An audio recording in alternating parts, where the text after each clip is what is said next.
All right, let's talk about the Fed's rate cut and the two very different stories it created. We're going to break down how one official decision spins into a wild saga with heroes and villains. So first up, the headline everyone saw. The Fed cut its key interest rate.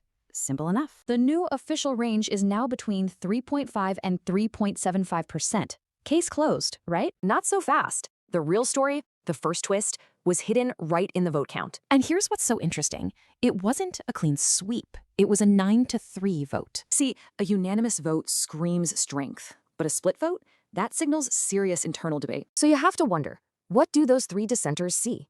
Are they worried inflation is still lurking? But the plot thickens. The Fed then made two moves that seem to completely contradict each other. It's basically like hitting the gas and the brake at the exact same time. Let's break it down. First, the accelerator. That's quantitative easing.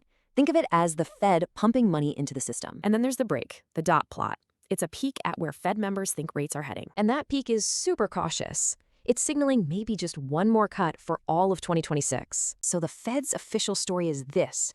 Here's a painkiller now, but we're not cured yet. And right there, that's where the official story ends, and a totally different public story begins. You heard a lot of this feeling that the whole system is just kind of broken. It's like the brain gives an order, but the message just never reaches the rest of the body. Then you had the impatience, the sense that these big moves don't even matter for regular people. And this growing disconnect? It's the perfect setup for wilder alternative narratives to take hold. First up, the political theory. It basically says, forget the data. A new admin will just change everything. Then there's the more dramatic Great Reset theory, a planned boom and bust cycle to fix things. These aren't just theories. When enough people believe a story, their actions can make it happen. So what's the big takeaway here?